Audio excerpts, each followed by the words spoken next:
members of the European Academy of Sciences and Arts. Tonight, I would welcome you to the second evening of our wonderful lecture and discussion series, Arts Meets Science, in this semester. Our two deans of Arts and Medicine, Violeta Dinescu and Dušan Šuput, have once again put together an exciting program. We would like to thank them once again for this. The first lecture is about the connection between music and mathematics, which has been fundamental since ancient times. We have often talked about the Pythagorean quadrivium, the so-called quadrivium, in this series of lectures, according to which music was one of the four mathematical disciplines alongside arithmetic, geometry, and astronomy in ancient times. The background to this was the assumption of a universal theory of proportions and harmony, which is expressed in arithmetical, geometrical, astronomical, and musical proportions. Today, we know many other mathematical structures that are musically interesting. One example from the 20th century was Schönberg's 12-tone music. This evening's composer draws on contemporary research by the Romanian mathematician Dan Vuza and compositions by Violeta Dinescu. Mathematics is often portrayed as cold and without emotion, but historically, you all know Johann Sebastian Bach, for example. He had already shown how his mathematically complex fugues can trigger deep emotions. Tonight, this important connection between emotion and music will also be addressed in contemporary music. The second lecture is about the Copernican Revolution in astronomy. Copernicus was also a mathematician who was looking for a better planetary model for the observation data of the celestial bodies available at his time.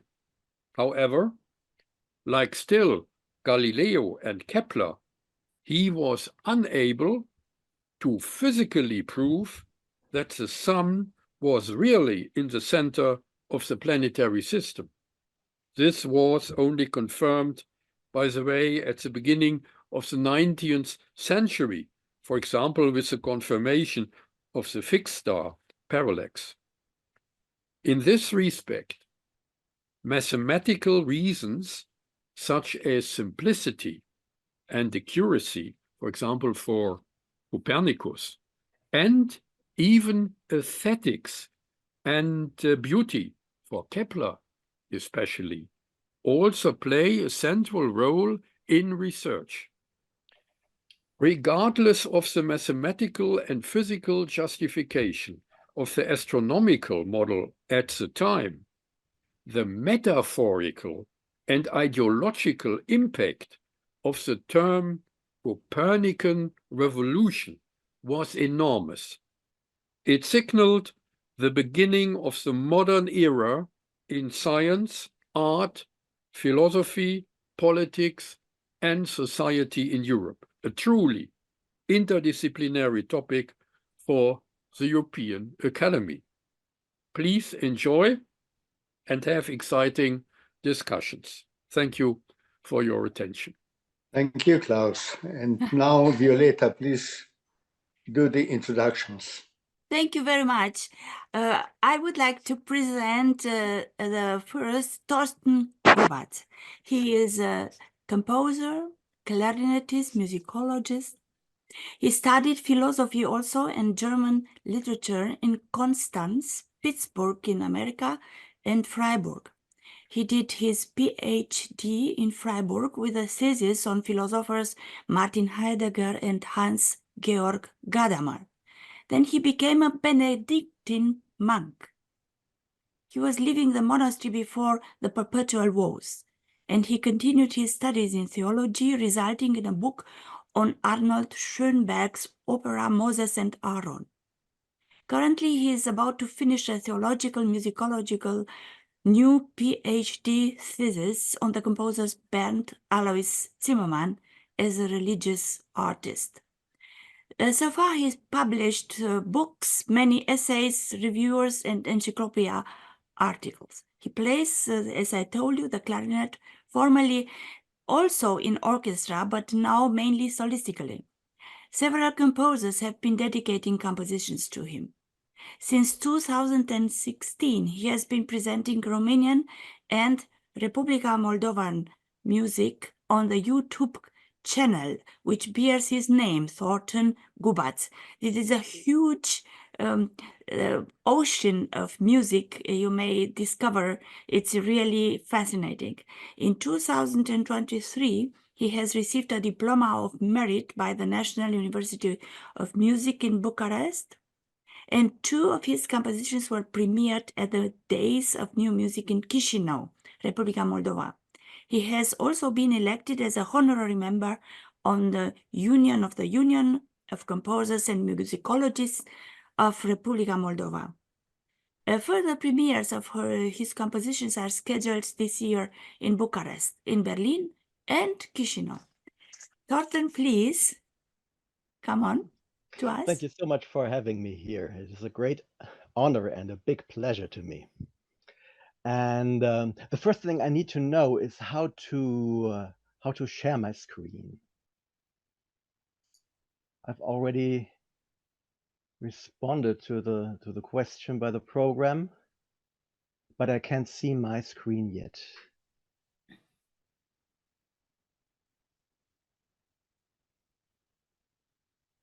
Mm-hmm.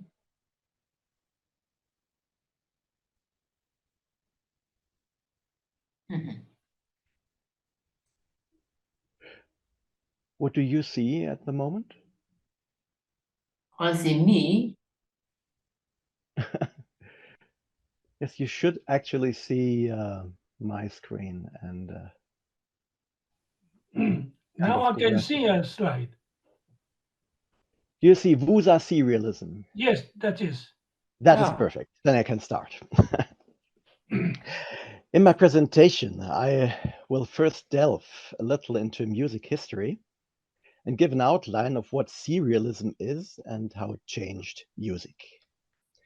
Then I will deal with two compositions from the year 2023, in which something was developed that can, at least ironically, be called Vuza serialism, since in both cases we have to do with extremely constructivist, formalized, mathematic approaches to making music.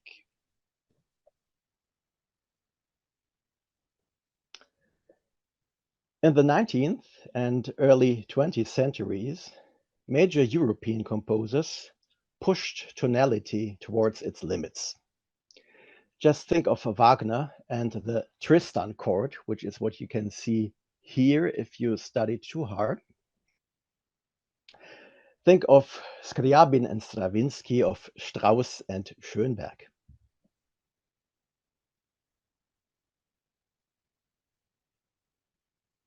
I'd like to get rid of this. Well, that's okay. Schoenberg eventually dared to give up tonality altogether. First, he ventured into free atonality, and then he devised a method for atonal composition. It is called the 12-tone technique, since it establishes equality among the 12 half-tone steps inside an octave. None of the pitches is allowed to recur before all the others have appeared. And here is an example of a 12-tone series. In tonal music, there is a complex hierarchy among the pitches, and hence among the intervals.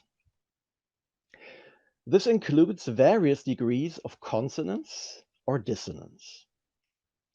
The intervals regarded as the most consonant are octaves, fifths, and thirds. The intervals regarded as the most dissonant are major sevenths, tritones, and minor seconds. There is also a dialectics of consonance and dissonance.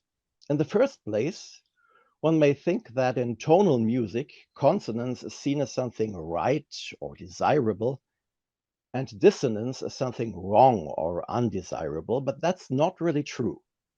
One should rather say that in tonal music, consonance is what marks the start or the arrival of musical units, and dissonance is what marks transition. Let's take a look at a very simple example. This sounds like a beginning, and this sounds like an ending. Since they are consonant, there are fifths and there are thirds. This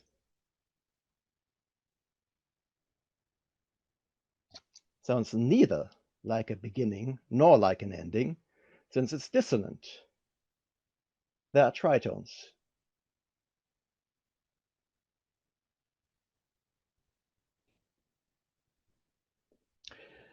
This dialectics of consonance and dissonance is a kind of musical sense pattern that we understand intuitively. It is kind of second nature to us. We need no technical explanation in order to understand it. It goes by itself. Therefore, it allows of musical communication. Giving up such a kind of sense pattern means jeopardizing musical communication. So when Schoenberg gives up tonality, when he gives up the hierarchy among the pitches and the intervals, he jeopardizes musical communication, and he knows it. This also concerns traditional musical units like phrases, themes, complexes of themes, etc. Let's take another very simple example, an example as innocent as the melody of Happy Birthday to You. If you want to interpret this melody according to the laws of 12-tone music, you will discover that such a traditional melody repeats pitches much more often than 12-tone music would allow. Played in C major, Happy Birthday starts on a G. This G is immediately repeated, which is not yet a problem. Even in 12-tone music, immediate repetition is allowed. But then, only after one other note, the G recurs.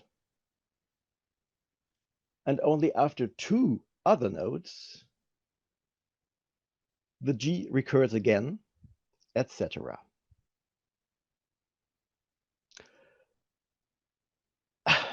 In this tonal order, this G has all right in the world to recur so often, since not all tones are equal here, and G has a high rank in the tonal order. It is the dominant, the fifth above the tonic, which is C. But in 12-tone, atonal music, all halftones inside the octave are equal. So if you wanted to make Happy Birthday the theme of a 12-tone piece, you would at least have to add all of the other halftones, say in an accompanying voice, so that the G is allowed to recur so often. The result could sound like this.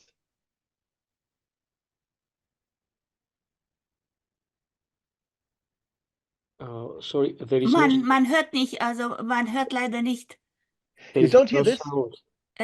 I suppose you have to do something in order to, Yeah, because we there do is no not hear. sound. Thorsten, please see your sound settings. Oh, Because that's there's no sound coming out to us. that would be such a pity. Allowing apps to use my microphone. I did. Obviously, it should work, or officially it should work. Through But Zoom, practically it doesn't. you have to do it through Zoom preferences. So let's go back to Zoom. Zoom, where are you? Here it is. And where do I do this? Give me a minute. It should be the sound. Settings, audio, yes.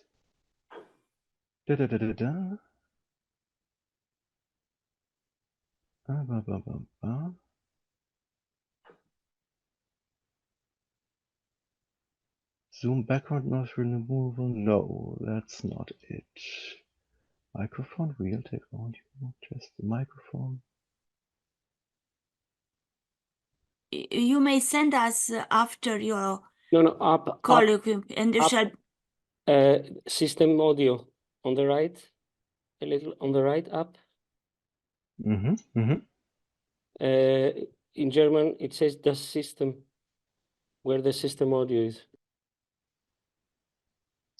Only no Einstellung, mehr and Einstellung. I propose you are just sending us after the colloquium, and we shall put it in internet after. Yes, hopefully when I play this something with the media player, it will be listened to. But well, with MuseScore it doesn't work. It's a pity. Doesn't matter. We see, and we listen to it with our interior voice. At least you can imagine that this sounds quite dramatic. Do you see it? Do you see my screen? We see the screen. It's no problem. Yeah. We see the score. You see my 12-tone harmonization of Happy Birthday to You, and well, it does look dramatic and it does sound like that. Please believe me. Okay. Now, whatever we think of this, if we like it or not, I guess we all can agree that it looks and probably it also sounds special, extraordinary, that it is an unusual way of arranging this melody. This is something Schönberg or his disciples would not have expected. In fact, they counted on people's ability of getting accustomed to new sounds. And they had many good reasons to do so. If we look into music history, we find many examples that what we count among the most classical of music was deemed scandalous by its first listeners. This is why I say Schönberg had many good reasons to count on people's ability of getting accustomed to new sounds. But in his case, however, it was somehow different. The step from tonality to atonality proved to be somehow more radical than others in the history of music. After World War II, the Darmstädter Ferienkurse für Neue Musik, Darmstadt Holiday Courses for New Music, became an international hub for music history. Schönberg's 12-tone technique not only saw a renaissance there, but a radicalization. In 1949, great French composer Olivier Messiaen made an experiment. He wrote a piano piece called Mode de valeur et d'intensité, mode of durations and intensities. In this piece, all of the pitches, durations, intensities, and kinds of piano attack are regulated by an inventory called mode. This mode was similar enough to a series, a la Schönberg, that many young composers saw the future of music in not only organizing pitches according to series, as Schönberg did, but also other parameters like duration, intensity, and sound color. And now let's try a media player. Now, please tell me if you can hear this.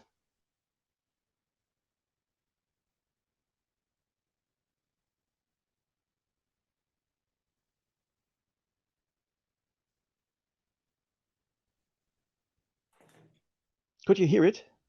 No. No, doesn't matter. We know. Oh, Just continue, please. all right.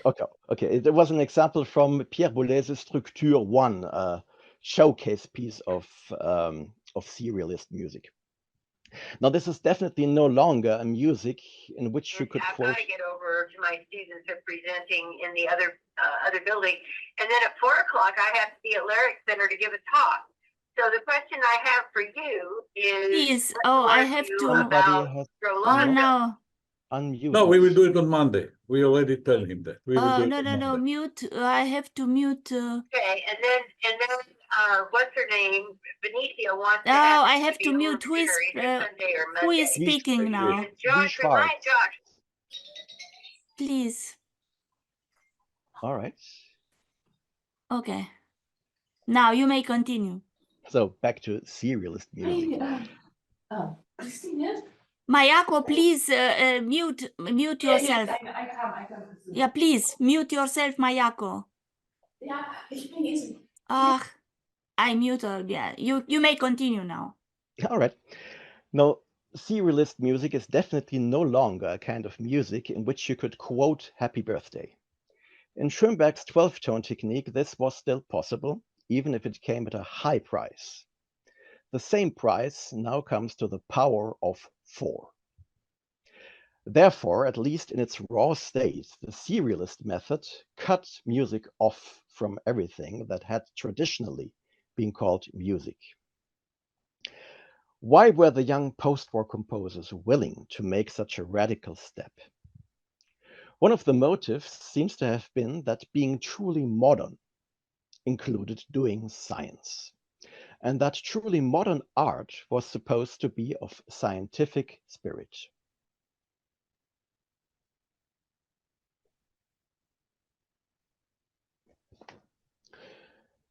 When the creative process was reduced to the determination of series from which everything else would be mathematically induced, this seemed to be the ultimately modern way of making music. One needs to ask, of course, if human creativity thereby does not become entirely insignificant, such that computers, and not humans, would be the ideal composers and interpreters of such perfectly modern music. I had to think of this last year when Klaus Mainzer spoke to us about the challenges posed by AI to the concept of human creativity. In a certain sense, about 70 years ago, serialism at least came close to defining AI as the perfectly modern kind of creativity. Now, I need to stress, in defense of the great serialist composers, that they never allowed it to come that far. Composers like Boulez, Stockhausen, and Zimmermann found ways of giving flexibility to their method. But they kept struggling with the difficulties of making their music understandable, of restoring musical communication. Especially Zimmermann despised any technicism and constructivism, just as Schoenberg did. To them, music was still essentially expression of the human mind and soul, and hence dependent on something like inspiration, not on calculus alone. Like its composition, its interpretation was supposed to be done not by computers, but by living, breathing, moving, feeling, thinking human beings. As impressed and convinced as Zimmermann was of serialism in general, whenever calculus threatened to hinder true human expression, it was to be ignored. Now, I must admit that whenever I compose something, my standard procedure is having some musical idea that convinces me, and then developing its inner logic. That is, I start with inspiration, not with calculus. First, there must be a musical idea that, for whatever reason, convinces me. Calculus comes with the development of this idea's inner logic. But I see that there are other composers who do not proceed this way, and that even I myself sometimes do it differently. There is extremely expressive music whose purpose in the first place was not expression. Bach's Art of the Fugue is an extreme example. Another one is the music of Romanian genius Lucian Mățeanu, who can be said to have, in his very own way, reinvented music by the means of mathematics. When his colleague Octavian Dinescu told him that Mățeanu's third string quartet had moved him to tears and asked him, "What did you feel when you composed this?" Mățeanu replied, I didn't feel anything at all. I just tried out some vectors. Last year, another contemporary Romanian composer called Violeta Dinescu wrote a piece called Cronicar, in which she uses a structure developed by Romanian mathematician Dan Tudor Vuza. This is Professor Vuza. Can you see him?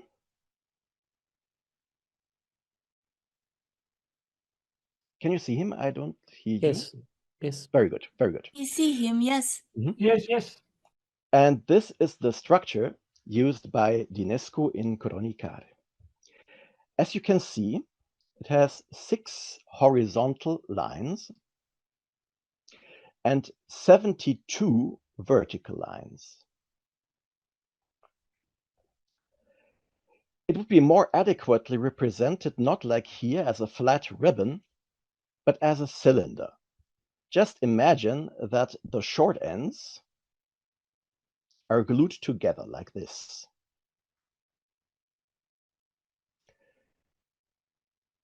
Now, what makes this structure a Vuza structure? It's that in each horizontal line, we have a pattern of blank and full spaces, that is, of O's and 1's. And although the colors in this illustration are different, the pattern is one and the same on each horizontal line.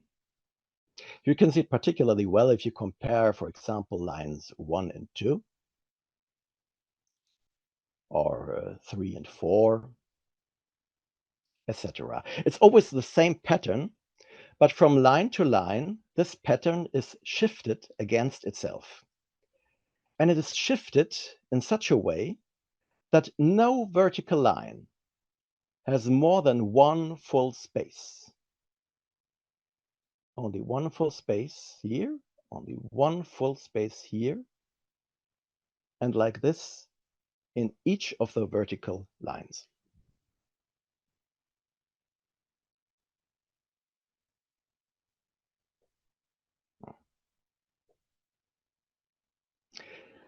Violeta Dinescu interprets this structure musically as a canon for 6 voices, each line corresponding to 1 voice.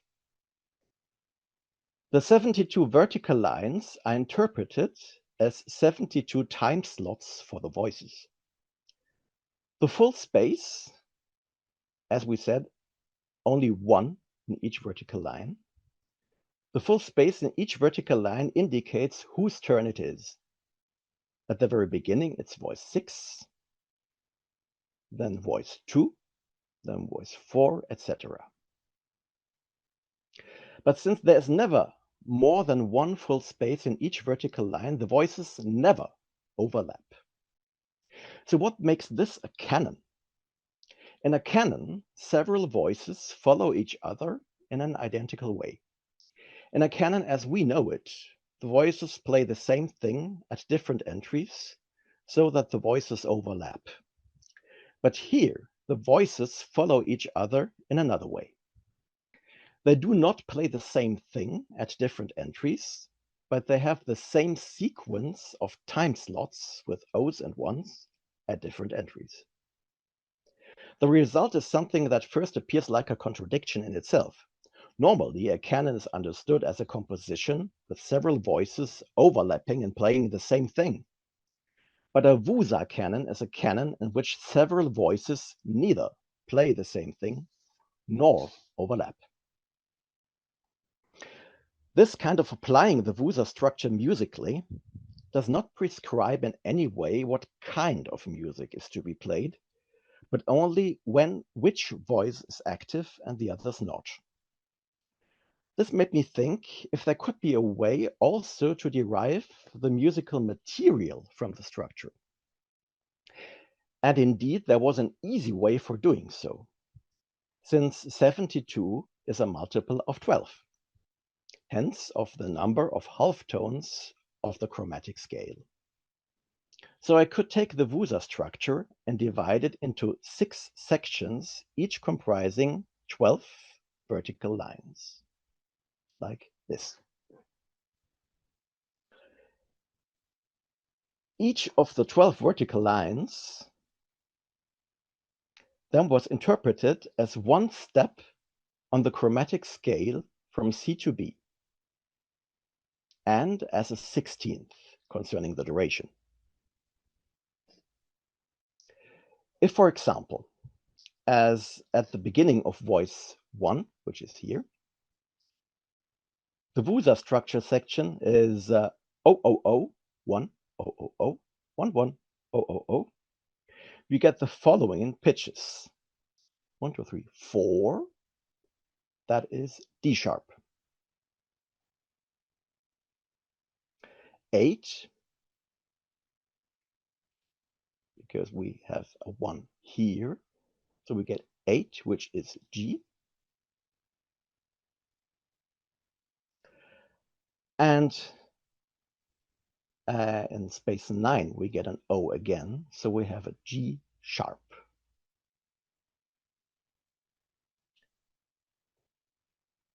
And we get the following duration. Since at the beginning there are 3 blanks corresponding to 3 16ths, we have a pause of a dotted eighth. Then we have a quarter, a 16th, and another quarter. This is how I made the structure determine the musical material concerning pitches and durations, which always stay strictly coupled. The portioning of the structure made the single voices change each time after 12 vertical lines.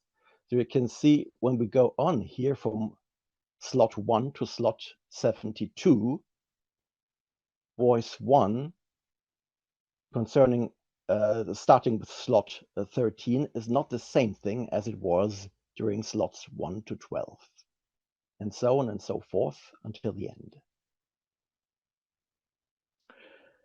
I liked this variety, but since the 12-tone series I had applied was a mere ascending chromatic scale, which Schoenberg would have found scandalous and dilettantic, the intervals in each bar moved uniformly upward. Of course, I could have chosen a more sophisticated 12-tone series, but I didn't want the whole thing to become ultra intransparent as to its Vuza origins. I wanted to have it that simple, that transparent. Excuse me for interrupting, Thorsten. It's Yes? very ingenious what you are doing. Please, we do not have too much time. Could you please be only 3-4 minutes? Thank you. It won't take much longer, all the more since I can play. Oh, thank you, these thank you. as I would have liked to. Here, at least you can see that in the raw version of the canon, this is a raw version of the whole thing as it came out. You have a uniform upward movement in each bar, which of course threatens to be somewhat boring. So this result was not overwhelming, but it wasn't horrible either. It sounded definitely very different from serialist music, It allowed of pitch and duration repetitions and of motive repetitions. It also allowed of tonal effects without being tonal at all. In its repetitiveness, there was enough variety and syncopation to prevent it from being boring. It appeared to me that if played much more slowly and on the clarinet, it could have a solemn, conjuring expression. This made me decide that the tempo would not be determined by the structure. If this acoustic derivative of mathematics could be received, could be listened to as something expressive, hence as music, this chance should not be missed by overdoing mathematics. When I tried it out on the clarinet, I took one last basic decision. Or at least I can make it shown, if not listened to, but it can be listened to on YouTube. Namely, that also, but It's also that wonderful. Yeah, we share it. I listen to this. It's nice to listen to in the YouTube. I decided that the dynamics would also not be determined by a structure that does not know anything of breath lengths, of dynamic tensions and developments, of phrasing, of expression, of music altogether. As I said before, if this purely number-born piece could have a solemn, conjuring expression, the numbers should not hinder it. I could have distinguished the voices also by different playing techniques, but I chose not to for similar reasons. During performance, I also didn't stick so strictly to my own metronome mark, otherwise the piece would be 1 minute shorter. And hopefully the rest is music. And now at the end of my presentation, I would have loved to play this canon to you, since I cannot. I would just recommend you to check it out on YouTube, and here at least to get a visual impression of how I determined the dynamics of this piece according to very unmathematical criteria: breath length, expression, arcs of tension, etc. Thank you so much, Thorsten. Thank you. We shall give the information on this EASA internet in order to invite the one who are interested to listen to this. Thank you very much. And now, Dušan, please, may I invite you to present Leszek Roszkowski? Sure. It's my pleasure to introduce a very important scientist in astrophysics. He spent quite some time at many universities in USA, but also in CERN, and now he has the position at Copernican Revolution Center in the Polish Academy of Sciences, and he's the head and the leader of the particle astrophysics group of AstroCent.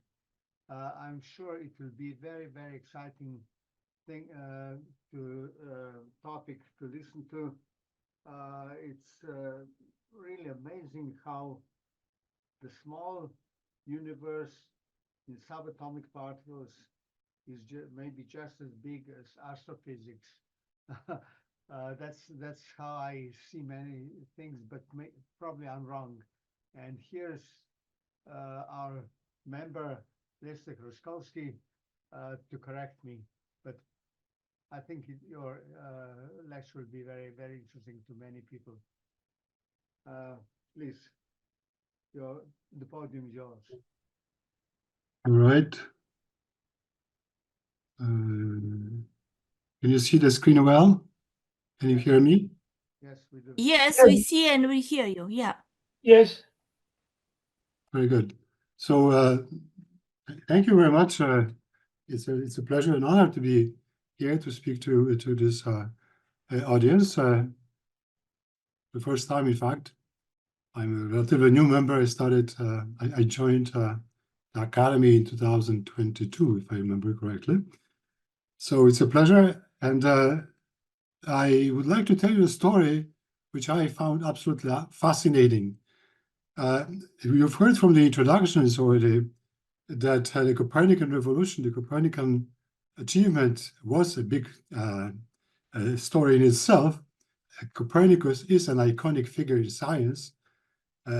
Copernican Revolution is used, the term is used to stress a result of utmost importance with fundamental, in fact, revolutionary implications. But that's not what I am planning to talk about tonight. I will talk very little about his model, but more I will talk about him, about his life, and about his personality, and the story. I will talk about the story behind the discovery. Why talk about it? You may not remember that last year we celebrated his 550th anniversary, birth anniversary, and that gave me an occasion to look deeper into his life, and I found his life and his story absolutely fascinating, and that's what I would like to share with you. So let's start, but let me first sort of set the stage. Everybody knows that there were two models of the universe. The geocentric model, which was where this Earth was in the center, and then it was replaced eventually by the heliocentric model. The first one was worked out by Ptolemy, a Greek astronomer living in Alexandria in the 2nd century, and the second, of course, by Copernicus in the 15th century, actually early 16th century. What can be said about those two models? We know now what to think about them, but please travel back in time to those times of the times of Copernicus, and please think how you would react to hearing about the new model of Copernicus. That's a very fruitful approach, allowing us to understand how dramatic the whole story was. So the model of Ptolemy was, as we know, a generally accepted paradigm. It was consistent, first of all, and very importantly, with observations of the sky. It was just enough to look at the sky day or night to see that the sky was rotating. The sun was moving, the moon was moving from east to west. It was consistent with the Bible, by biblical description, although there is very little of it actually in the Bible. Very importantly, it was consistent with Aristotle's model of the universe. Aristotle proposed a geocentric model of the universe where the Earth was at the center. And that was the philosophical foundation of the model of Ptolemy and of the paradigm at that time, and actually for many, many centuries until the time of Copernicus.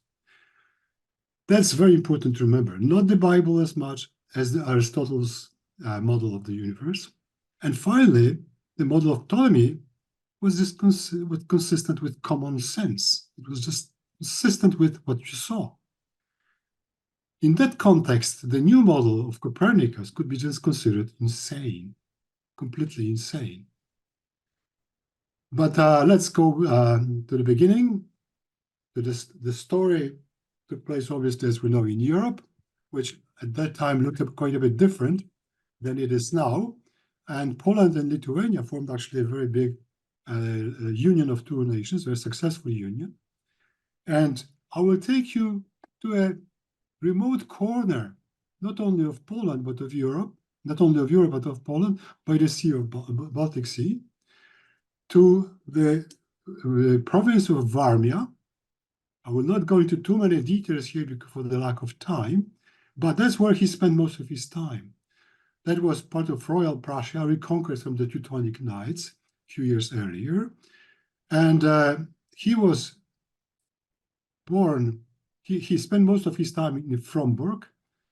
Lidzbark was the place, the capital of Warmia at that time, and it was a ducal province with a special status. It was a diocese, and also administrative province. So the bishop was also the prince of the province. And Nicolaus Copernicus was born in Torun. So his life, most of his life was spent in Varmia. He was born in Torun, and that was the triangle where he lived in. He traveled in Poland, rarely beyond Poland. So that's the area where he lived, far away from academic circles. He was born in Torun, as I mentioned, into a wealthy family of a merchant from Krakow, and he was the first son, a third of their children, and he was supposed to become a merchant, not a scientist of any sort. And then at the age of 10, his father died. When he was 10, his father died, and that they put him further away from academic studies because his family started running into financial problems.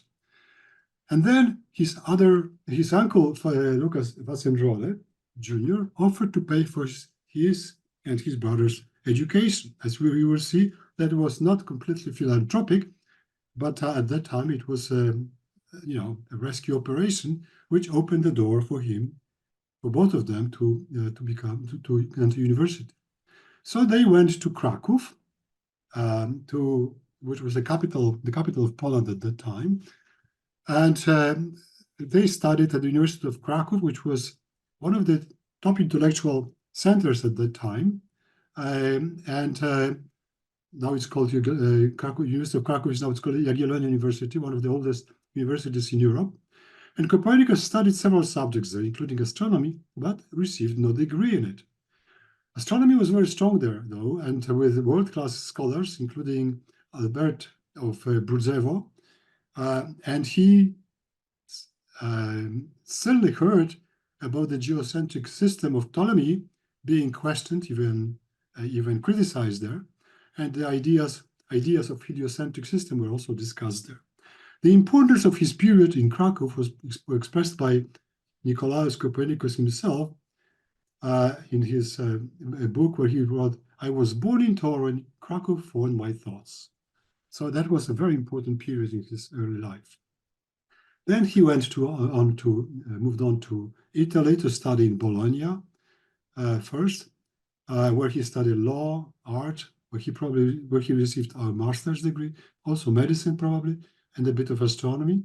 Then he got a brief visit to Rome, and then continued in Padua, medicine, law, Greek philology. Finally, he received the doctorate in canon law of the Catholic Church from the University of Ferrara. Notice he had no degree in astronomy. Copernicus had no degree in astronomy. Copernicus was a man of Renaissance, obviously. That was the time. And also he spent his time in Italy, several years. In Italy, he was a contemporary of Da Vinci, and he was certainly very much influenced by Renaissance, which was reigning in Italy, was also in Poland and the rest of Europe. Which followed the Middle Ages, where first universities were established, but also many important observations were made, which I will talk about later. But certainly that was the time when improving observations in the sky done outside of Europe, in Arabic countries, Uzbekistan, China, first, started putting doubts on the Ptolemaic system. He returned to Poland, and in 1503, moved to Varmia to take a post of a canon in Frombork, one of the towns of Varmia, the Varmia canonry.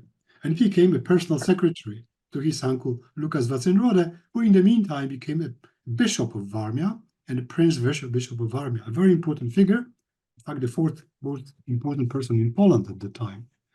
So you can imagine why his uncle wanted his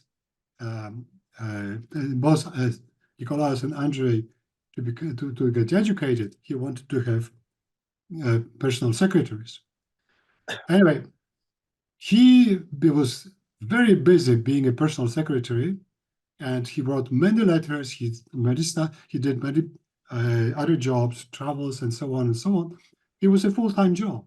he did his studies, observations of the sky only late at night in his quote in quotes free time. Finally, he moved to Fromberg. His uncle found out about his observations. There was some tension about it. He moved to Fromberg permanently from Lisburg. And in the meantime, 2 years later, his uncle died, and then he started spending more time making observations. You can agree, hopefully, that this was not the most optimal environment for doing fundamental research or for making groundbreaking contributions to science. He was doing it in his free time, late at night, after probably being very exhausted from full-time job that his uncle, Bishop of Varmia, kept him. So he was a man of Renaissance. Not only he had little time for observations, but he was a man of Renaissance. He spoke many languages: Latin, German, Polish, Greek, probably also Italian, having spent so much time in Italy. He was an astronomer and mathematician, as it was said by Klaus Mainzer. Mathematics and astronomy were one and the same thing at that time. But he was also a medical doctor. He made important contributions to economy, famous law, Copernicus Grisham law of bad money. He was a lawyer. He had a degree in law, and he was also educated in philosophy and theology. He was a diplomat, governor, administrator, accountant, translator. So astronomy was his hobby. And let me now spend a few minutes talking about his discovery. And again, maybe not as much about the astronomy of it, the physics of it, but about the story, how it all happened. After moving to Poland, already in the second decade of the 15th century, he wrote an early version of his book, famous book, where he outlined his heliocentric theory. He was about 35 to 40 at that time, relatively young, only 5 years after returning to Poland. And he wrote several, and the book was never published actually until long after Copernicus' death. And it contained 7 postulates at that time, not yet observations, not calculations, but postulates. I will spare you from quoting all of them, but let's outline the most important ones. In postulate 3, is that the spheres rotate around the sun, not the Earth, and the sun is near the center of the universe. Fourth, this distance between the Earth and the sun is tiny. It's an insignificant fraction of the distance from the Earth and the sun to the stars. That's a very important one. He basically said that the universe is much larger than what it was thought at that time. He also talked about daily rotation of the Earth, and that he believed that the Earth was moving in a sphere around the sun like all the other planets, and that the Earth had more than one motion. Handwritten copies were, so basically all the main elements of his model were already outlined there. Handwritten copies of the Commentariolus, little commentary, were circulated among Copernicus' friends and some scholars in Poland and in Europe, and caused some interest, but actually not that much. It received relatively little attention, perhaps contrary to Copernicus' expectations.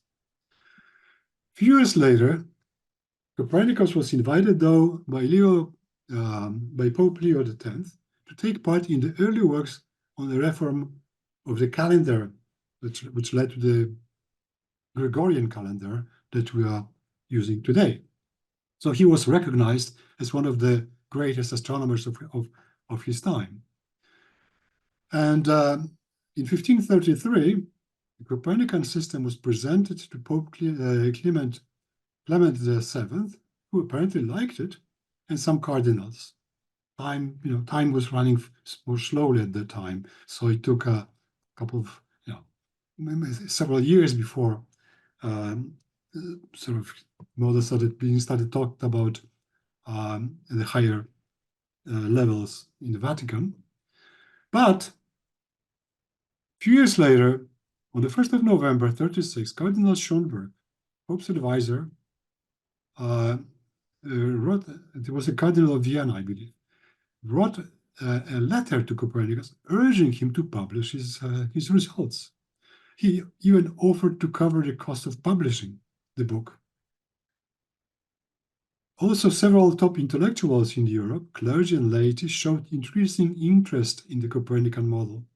Erasmus of Rotterdam, Gemma Frisius, who was the father of cartography, and others were expressing interest in the model and were asking for more details.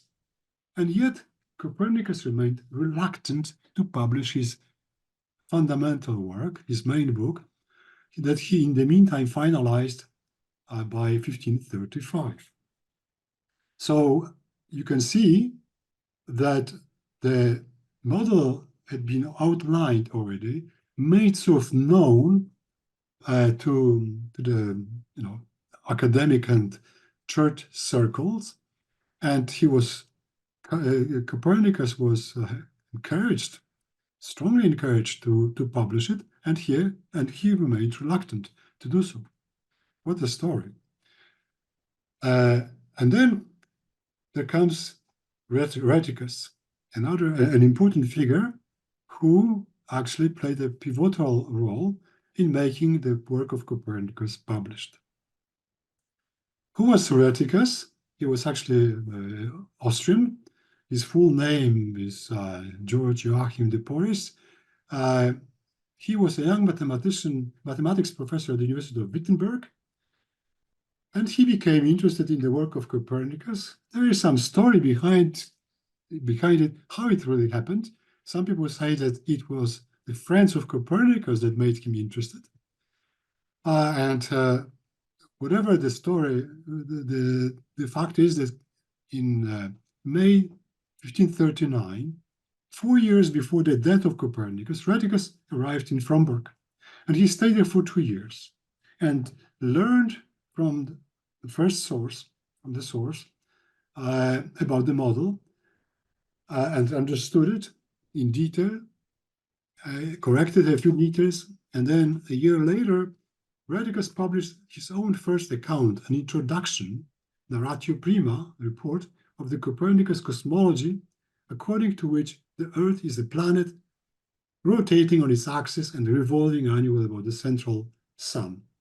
So the first work of the model of Copernicus was actually published by Rheticus, and the first edition was done in Gdańsk nearby, and the second in Basel a year later. And it was a positive reception of that report that apparently led Copernicus to finally agree to publish his Opus Magnum 2 years before his death. So you can imagine that without Rheticus, likely the book would have never been published and probably forgotten for years, decades maybe, until somebody else would eventually discover it. In October 41, less than 2 years before the death of Copernicus, Rheticus returned to the University of Wittenberg with a charge to publish the book of Copernicus in Nuremberg.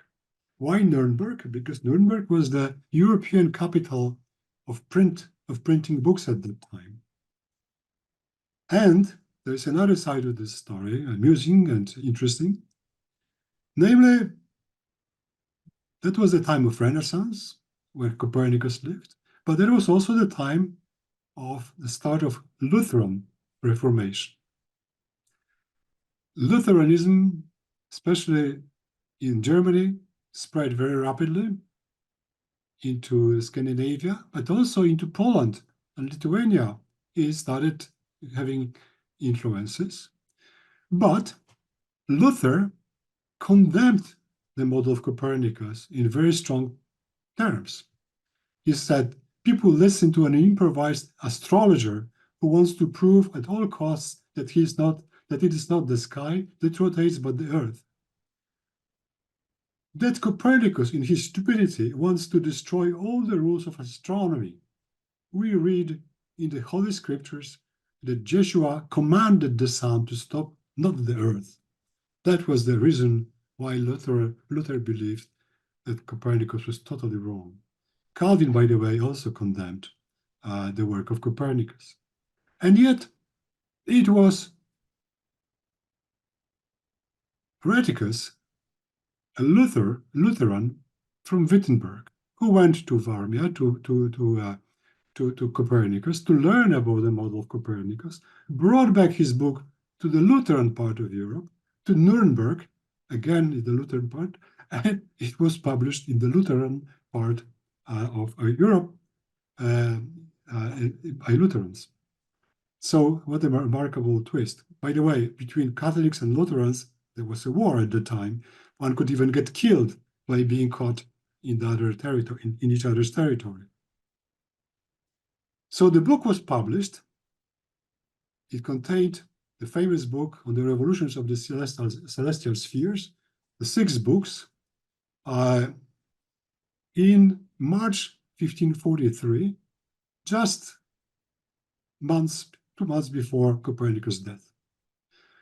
It contained a preface by Johannes Petreius, the publisher, an unsigned, I stress, note to the reader concerning the hypothesis of this work. Then there was a letter of Nicolaus Schönberg, Cardinal of Capua, to Nicolaus Copernicus that I mentioned about, where he encouraged Copernicus to publish his work.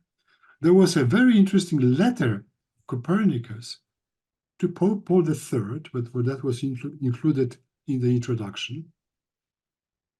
It was Nicolaus Copernicus' preface to his books, and then the 6 books followed, technical books. Copernicus apparently received its copy just before his death on the 24th of May, 1543. He suffered a stroke in December 42, and he was bound to bed for half a year before dying. He was half paralyzed, and apparently he only saw his book on his, weeks of death. Some people say days before his death. Now, about the book. The first edition in Nuremberg, in the first edition, the publisher made some key changes. An unsigned note, as I mentioned, to the reader concerning the hypothesis of his work was added without the consent of Copernicus nor Rheticus. It was, as it came out later, written by Andreas Osiander, a Lutheran theologian and Protestant reformer. He wrote without signing the book. It was believed that it was actually Copernicus who wrote this. That note said that the model should be treated as a mere hypothesis, a usable mathematical platform, and not anything real. It said this hypothesis need not to be true, nor even probable. On the contrary. Then the main text was modified, changing most definite statements to sound like hypotheses. The changes were strongly criticized by Rheticus. Some people say also Copernicus, although that's unlikely because, as I said, Copernicus was already paralyzed and basically dying. So that was not known until later that it was not that note from Copernicus. Now, an interesting question arises: why was Copernicus reluctant to publish his book? That is actually very well explained in his letter to Pope Paul III. He said he was fully aware that his model would be considered crazy. He said, those who know that the consensus of many centuries has sanctioned the conception that the Earth remains at rest in the middle of the heaven as its center would, I reflect, regard it as an insane pronouncement if I made the opposite assertion. He was afraid of being ridiculed by non-experts. He said, the scorn that I had to fear on account of the newness of this and absurdity of my opinion almost drove me to abandon the work already undertaken. And finally, he preferred instead to present his work only to friends and scholars. He said, therefore, I debated with myself for a long time whether to publish the volumes which I wrote to prove the Earth's motion, or rather to follow the example of the Pythagoreans and certain others who used to transmit philosophy's secrets only to kinsmen and friends, not in writing, but by words of mouth.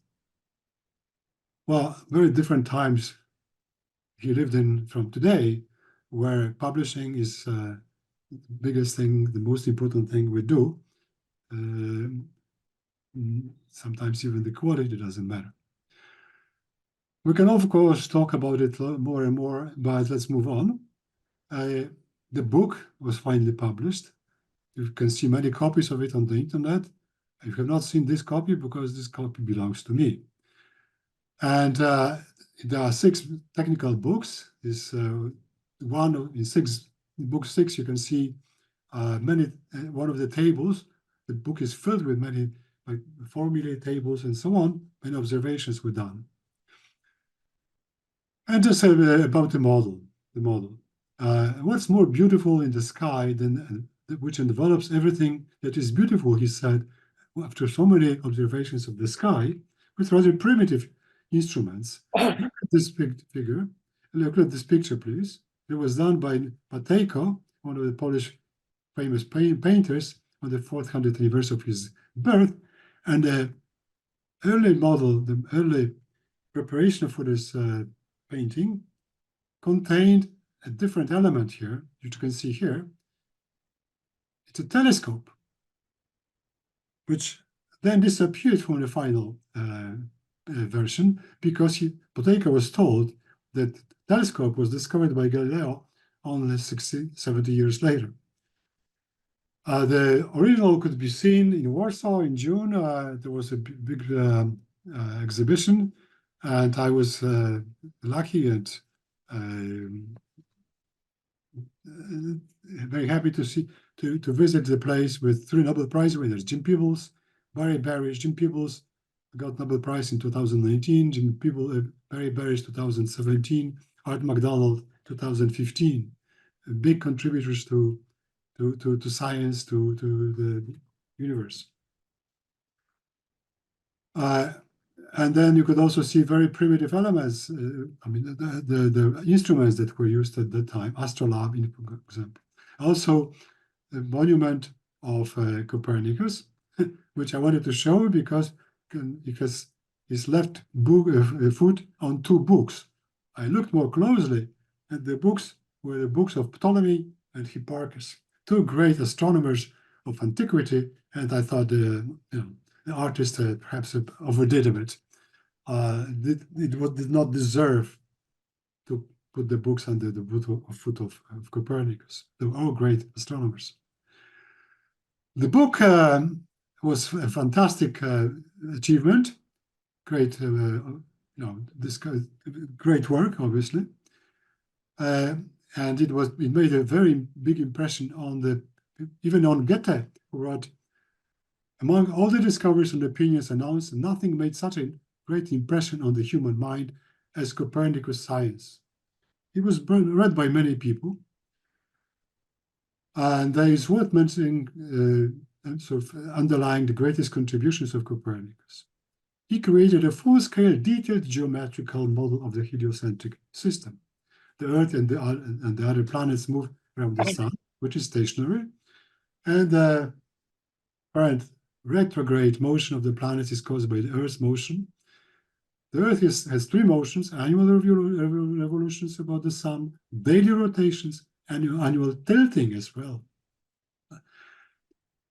Then his model had mathematical structure, parameters, and predictions. And Jim Peebles described it as the model which had all the features of a first modern theory, which was re-emphasized by Klaus Mainzer, who said that Copernican model marked the beginning of modern science, quite rightly so. It was the beginning of modern science. In this sense, it marked the beginning of modern science, and remarkably, also Copernicus was first to claim that the universe is much larger than what it was thought at that time. That is less stressed about his achievements. So the Copernican model was a great achievement, definitely, but it was not fully correct. It's also worth mentioning. The biggest problem was that Copernicus assumed circular orbits and constant speeds for the planets and the moon. That was not quite correct. And mainly because of that. And why did he assume that? Because it was the, what everybody believed. It was the sort of the paradigm of the time. Everything had to be perfect. Shapes had to be perfect. And mainly because of that, the model of Copernicus did not fully agree with astronomical observations. And to correct for this, Copernicus still had to introduce epicycles like Ptolemy and make his model more complicated. Excuse me, Leszek. I'm almost done. Can you hear me? Yes. I would like to tell you that we have also to have some discussions. I'm almost done. I'm almost please. finished. So the model was not with much interest, but also skepticism. And also he had no immediate smoking gun prediction, which was also a very important thing. So eventually it got accepted. Let me just briefly outline that it took several astronomers, several scientists, and several decades before actually it got accepted. Let me just mention quickly that Tycho Brahe, great Danish astronomer, rejected it. It was Kepler who replaced circles with ellipses, and that made the model work much more correctly. And the model needed no epicycles anymore. Then Galileo was first to see the phases of Venus because he used a telescope, and that was basically a very convincing moment, the moment when the Ptolemaic system basically went to grave, and the Copernican model was accepted.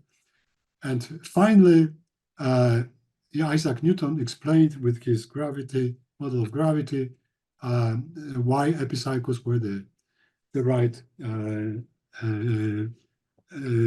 orbits. Let me just finalize it with a sort of amusing remark. Imagine you receive a CV of somebody who worked most of his life away from academic environment. He did not have a degree in astronomy, had to spend most of his time on other things, admin, legal, and other duties, never had a research grant, had only one student, had only one publication in astronomy, gave no invited talks, and who was he? He was one of the greatest scientists of all times. Copernican revolution or progression, ideas against paradigm, started from antiquity, but concrete model was worked out by Copernicus. Attempts at verifying it took several years and actually decades. Brahe, Kepler, Newton, Galileo, Newton, and Bradley even, that was mentioned by Klaus Mainzer. It took several decades or even hundreds of years, but it was a correct model and finally made its way through. So science often advances through many unexpected twists, accidental events, even wrong assumptions or motivations, sometimes error, but it does advance. And the story of Copernicus and his heliocentric theory is a prominent and dramatic illustration of this general experience of this. And I believe I could also convince you that it was not a straight path to working it out. Thank you very much. Thank you for your attention. Thank you also very much, Dušan. And we begin now the discussion. I saw that John wanted to say something to comment the lecture of Thorsten. Please. What I was asking Thorsten was, so I've written over 100 peer-reviewed articles and 11 books now on consciousness as being derivative of physiology. And so I was curious as to whether he had considered the possibility that the tonal versus the atonal had something to do with physiology. As far as I'm concerned, even major and minor chords, for example, have fundamentally different effects on our physiology and our emotions. So perhaps Thorsten could comment. Well, I haven't ventured into this kind of research, but and so I can't really reply. But I think it basically is still quite a mystery to what degree the different reactions we show to say to minor or major chords or to tonal or atonal music has to do with our physiology, and to which degree it just has to do with a kind of a cultural coding, to which degree we can understand the language of another culture that has not been in that has no history of cultural exchange with our own. So 2 facts.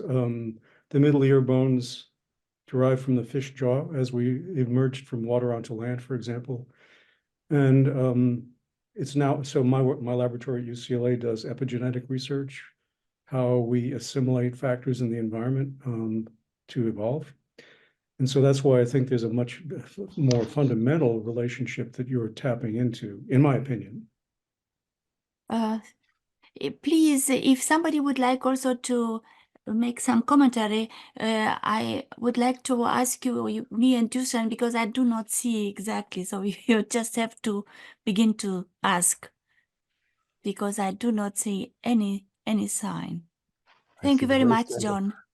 Klaus Mainzer. Klaus Mainzer, please. Thank you. Yeah. Unmute, please. Klaus Mainzer, Klaus. We can't hear you. Unmute. Yeah. Unmute. We can ask questions to both speakers, is that right? Or do we start with the first speaker and then the next one? Oh no! You may ask what do you like, of course. I have only a short question to the first speaker, because it was announced the relation of mathematical structure, music, and emotions, and it was a pity that we had no sound of the examples of music, because otherwise actually music is a kind of mathematics, because it is a syntax, you know, a formal syntax, even with a kind of formula, but then the semantics, what is the meaning of that? And that is transported mainly by feeling, emotions, and things like that. That was my first question to you. How do you explain this relation, especially with respect to contemporary music you illustrated us? And my second question is to the second talk. Thank you very much for the elaborated history of the life of Copernicus and the influences of Copernicus, and especially the delicate question, what about his assumption? Is it only a model, or is it what I'm presenting, a mathematical model which can be used by the church, for example, for the reform of Schlander, and or is it reality with the strong belief of, for example, Galileo. Galileo said, this is reality. But in your presentation of the different mathematical and astronomical influences and discussion of his model, you mentioned Kepler, but I miss Tycho Brahe, because Tycho Brahe, I think, was crucial in that time, even for the Catholic Church, because the Catholic Church likes the models because they are mathematically more simple, and you can use them for calculation in a much better way than the traditional Ptolemy's model. But without the assumption this is the real model of the universe, only in the sense of a hypothesis. And you know, that was a discussion in the process with Galileo. And Tycho Brahe, he presented a model, a mathematical model, where the Earth is still in the center of the spheres, but the sun is moving around the Earth in the center, and all the other known and assumed celestial bodies, so-called planets, are rotating around the sun. And with this model, you could even explain the so-called phases of the Venice, because that was an argument of Galilei, but that was not true, because it can be explained with a modified geocentric model. And I mentioned that on the background that I'm here in Munich and in Bavaria, you know, the education and universities were dominated by the Jesuits, and this model of Tycho Brahe was very strongly favored here. And from a strict mathematical point of view, you could use it. But it all depends on physics, you know, in the end. And you mentioned that. Then, of course, you need to go even beyond Kepler to Newton, gravitation theory, and in the end, 19th century astronomy, in order to confirm from a physical point of view that the Copernican model is the right one. But I like to mention that because actually in that time, the scientists had no physics. They only had some traditional ideas of a modified Aristotelian physics, even Kepler, by the way, and the situation changed completely with the emergence of modern physics. That means classical physics in that time. And I think that is interesting. I mentioned that in my introduction from a aesthetical point of view, because arguments of simplicity and beauty, and you mentioned in the last part of your talk a famous quotation of Copernicus, that is an argument of beauty. This kind of arguments play even a role from a mathematical point of view in scientific discussion. And that is a nice link to our discussions here in the Academy. We are the Academy of Science and Arts. Thank you. Thank you. Please unmute. Professor Roszkowski, please unmute. Yes. Okay. I wasn't sure if am I supposed to answer now, because you had first question to the first speaker. Thorsten, I can answer. please. No problem. The two approaches I presented in my presentation, though both very highly constructivist, formalized, mathematics-based kinds of, or say, mathematicized kinds of making music.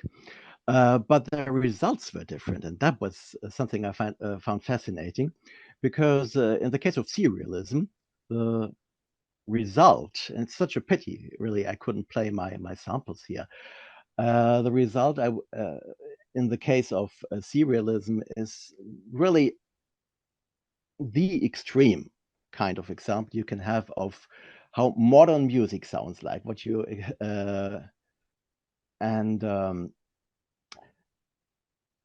the approach I tried out based on the Vuza structure resulted in something that didn't sound as dissonant as serialist music normally is.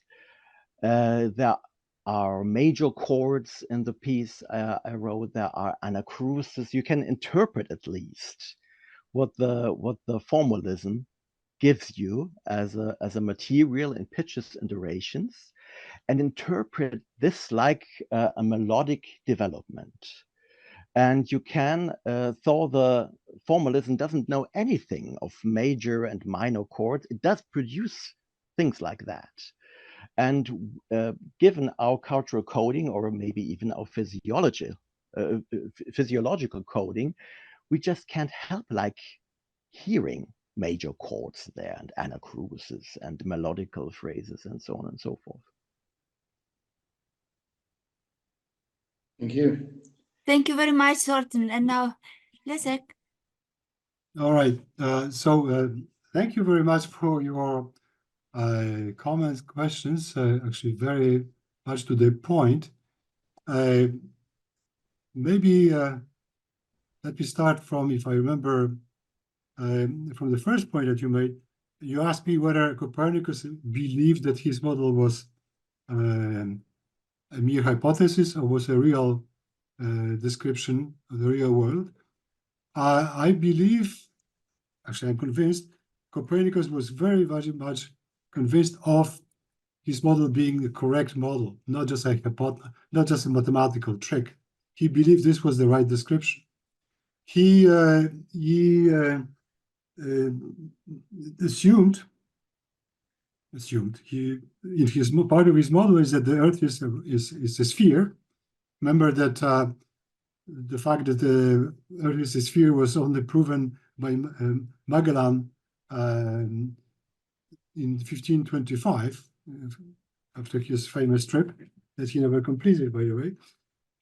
So he assumed that it was a real ball, the Earth, and that the description was real, that the Earth has 3 different motions, not a mathematical trick. The second point that you, if I remember correctly, made was a question whether his model was needed for the reform of the calendar.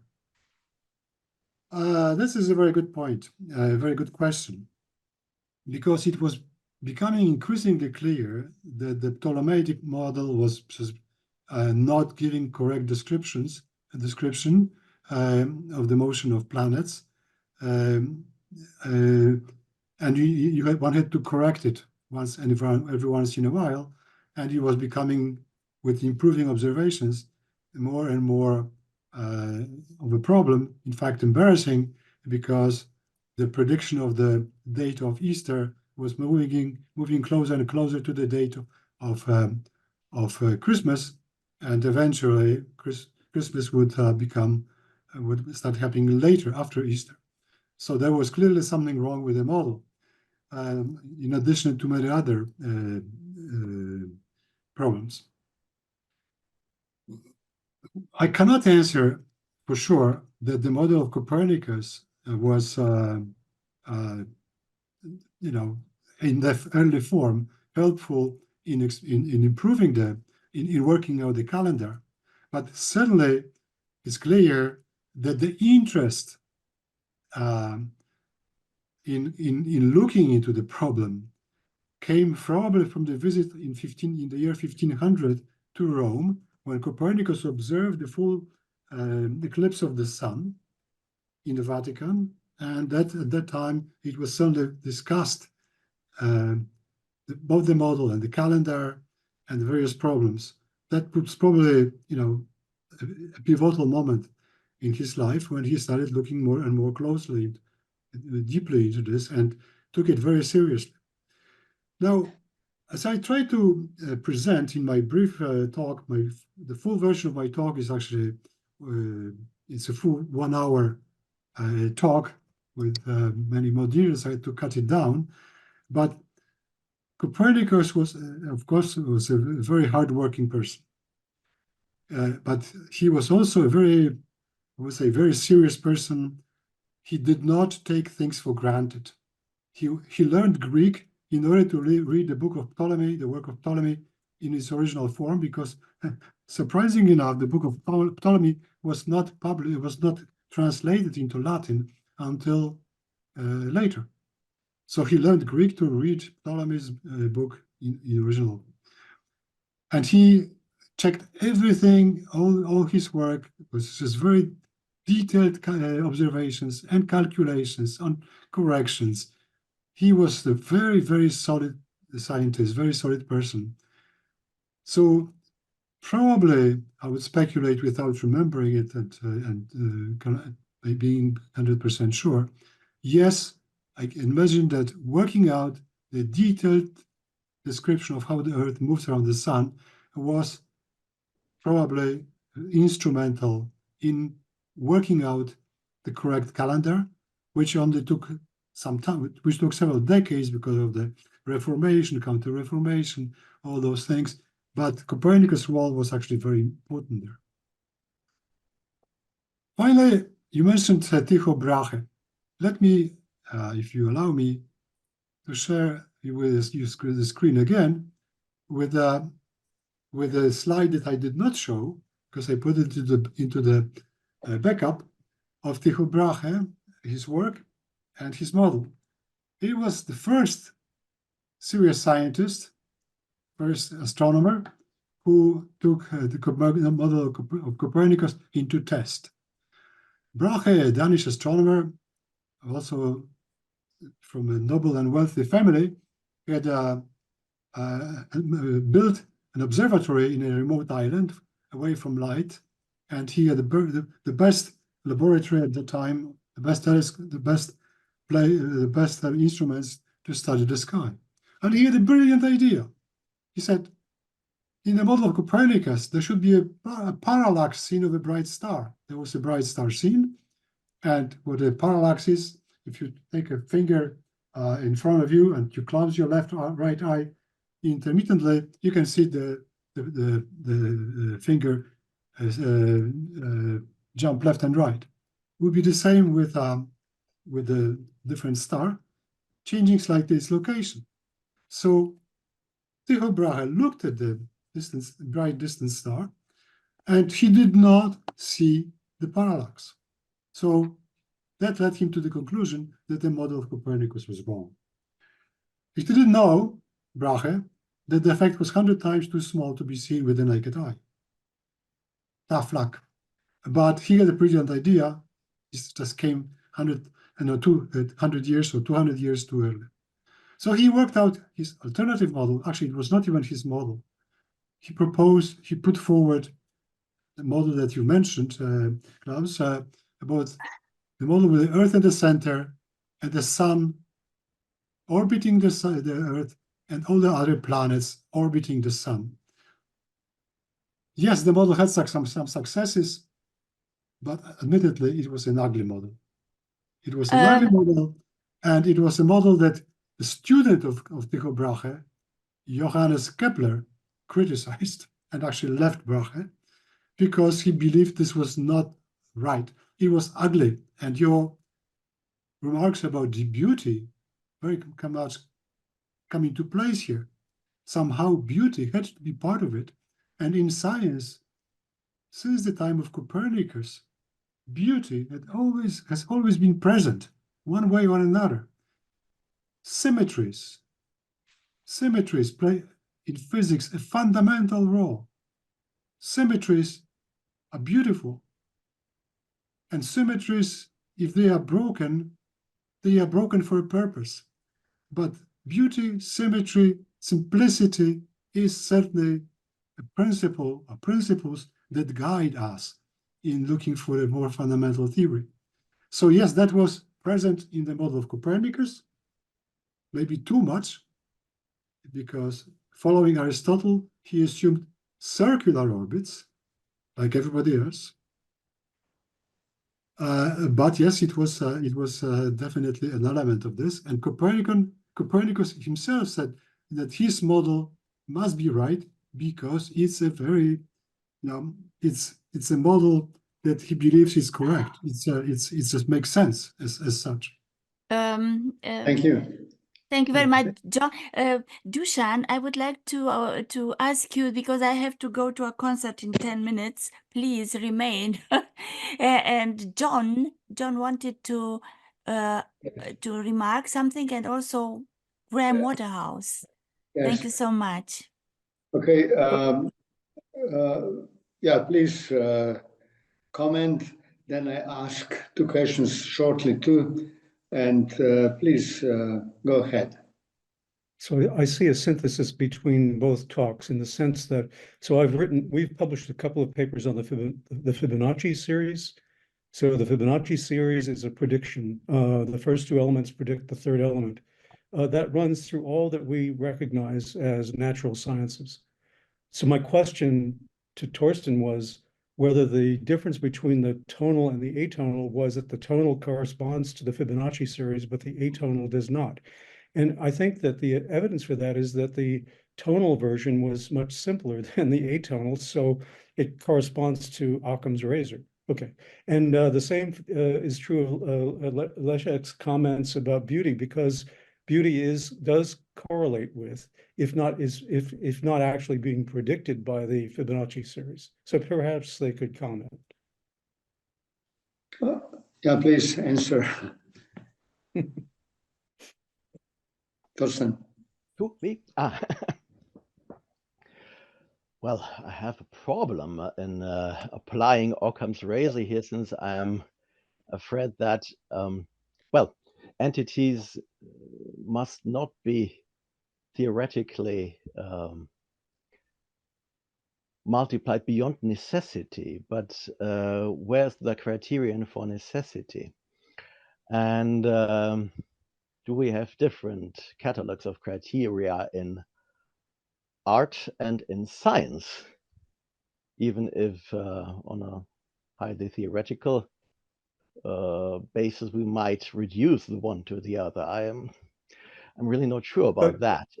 But if you think of both as being holisms, they are equivalent to one another. That's where I come from. That's why there is that homology. That homology comes from cosmologic principles. So maybe I'm getting ahead of myself here, but that's the way I see it. And I think it's a testable hypothesis. Mm-hmm. I'm just afraid that if we apply Occam's razor against Schoenberg, that we are raising off the face as well. Yeah, I understand what you're saying, but okay. There's one thing that came out in both talks, which is beauty. And I think in music, no matter where it comes from, which part of the world, we find some beauty if the music persists. And then there's a question about surrealism, and then we came to artificial intelligence, which would go far beyond human physiology, because with mathematics you could go to tones that we could never hear. Maybe bats could hear this music. So where are the limitations? I don't believe that artificial intelligence can make any acceptable music for humans. And then the other question is for Leszek. There's always a kind of hesitation. What is wrong, what is right? If we come from a model of the Earth in the center, we come also to Bohr model of atom, which was not valid for a long time. And always mathematics is described as a nice tool connected to beauty. But it seems it doesn't work without physics. How would you comment that? I mean, first of all, let me maybe make a comment or answer briefly John about music and mass and beauty, if you allow me. So, yes, as a physicist, I can perhaps say the following. Music can be just seen or received as, as music. We just hear it and we like it. But to a physicist, and mathematics is the language of physics, it's it's a bunch of different sounds with different frequencies. I can decompose. You can even say destroy music by decomposing into different frequencies and different amplitudes. It's like a rainbow. A rainbow is a beautiful phenomenon in itself, but a physicist looks at a rainbow and sees 7 basic colors of light, electromagnetic wave. Does it make it less beautiful? Well, I can say from the visual point of view, yes. But to a physicist with his knowledge of the theory of light behind, this is as beautiful. It's just different type of beauty. It's a beauty that we can see not with our eyes, but in our mind. So beauty, I think Thorsten mentioned different criteria. With different perception of the same underlying what? Beauty? Maybe different perceptions of the beauty in our soul, something divine in us that allows us to see this, something that is hard to name, call it, visual beauty, beauty in music, heard beauty, but also beauty seen in mathematical formulae, in symmetries. Symmetries can be seen in art, but symmetries can be seen in mathematical equations and theories as well. So these are the things that I believe fundamentally have the same source. So can I just comment that, if I quote Keats, Ode on a Grecian urn, beauty is truth, truth is beauty, right? So we're talking about truth. We're talking about and I think that there is a final common denominator to truth. And the reason I say that is because the process by which Lynn Margulis had said cells have evolved through the assimilation of factors in the environment that have posed existential threats, that process creates a situation in which life constitutes both observer and observed. That's unique to life. It's in contradistinction to the environment, which is only observed. So the critical experiment I published 20 years ago showed that if you put differentiated cells in zero gravity, microgravity, they lose their identity, they lose their evolutionary phenotype. So gravity was necessary both for the formation of life and for the planet. So there, as you, I'm sure, know, there are some who think that the planet was formed through the force of gravity too. So now you have both the planet and the organisms that inhabit it under the influence of gravity. But perhaps you could comment. Well, no, I mean, yeah, it's a sensible point of view. I mean, it's hard to prove it mathematically, but it's certainly, it's a defendable point of view. Well, like, Kaufman's not mathematics. I don't know if you're familiar with that, but Kaufman says, well, you can form knots from a circle, and the proof of the true knot is when you unknot it, it becomes a circle. That circle is a cell. And that's how the cell develops embryologically, through the twisting and turning. And then when you go to the reproductive strategy, it unknots itself to form gametes, egg and sperm. There's a total homology between the mathematics and the biology, in my opinion. So, yeah. It's an interesting thought. Okay. The point of Dušan, could you please briefly repeat the question to me? No, it's. I just mentioned about beauty. I agree that beauty can be in formulas and so on. You know, I'm not a mathematician, but I know in gymnasium I was very happy with beautiful equations. But I came to the questions actually to both speakers, including also artificial intelligence. You know, the beauty can be also in frequencies far beyond our physiology. And artificial intelligence can make any music that would not be heard by us. You know, it could be beauty only if you look at the notes or in formulas. But in the end, for humans, it's important to see beauty both in physical world and in imagination. Well, that's. I just want to comment to have your comments for both of you. Since you said that you can't imagine that any artificial intelligence could produce something that would be really aesthetically satisfying to a human being, I doubt this. I doubt this if I look at some very simple kinds of melodies or compositions, which are, though they are very simple, and what an advanced AI can produce can be very, very complex. It may also be then a result of hazard, but I think AI can produce objects that can be aesthetically satisfying, simply because aesthetic experience does not only depend on the work of art, but that something is seen, that is perceived as a work of art, as expressive, as music. That music also, and all kinds of art, all kinds of meaning, result from something being perceived as something.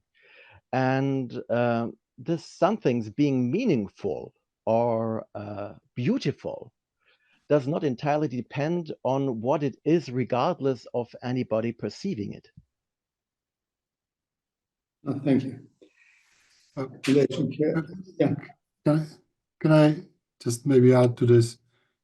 You know, not that much is known about artificial intelligence in the first place. It's a very fast evolving field and phenomenon in some sense already.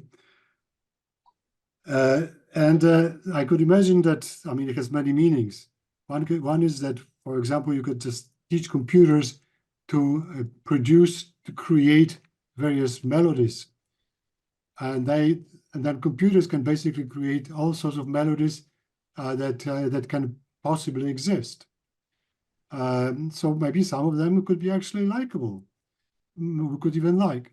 But I would like to reverse the question. I would ask the following question. Can artificial intelligence, meaning, say, computers here, can they be able, are they able to like what they produced? Can they say, this is beautiful? Can a computer appreciate the beauty of its own creation? I seriously doubt it, unless the authors of the program, there was a computer program, somehow taught it to say, this is beautiful, this is not beautiful. By itself, artificial intelligence, computers cannot sense beauty. And that's most important to me. We as humans have this unique feature of being able to perceive beauty. And this is very important. This is what makes us human. Can I add something to Leszek's comment, please? Yes, please. Yeah, since beauty comes again the question, like in the previous lecture, we were speaking about artificial intelligence and painting, for example, and the meaning of beauty in this relationship. There is a critical point that, first of all, beauty in the arts I think, has a lot to do with an expectancy or unexpectancy from the viewer. So we don't know yet what will be beautiful, since there's no information that can connect our present knowledge to this time. So more things have to come.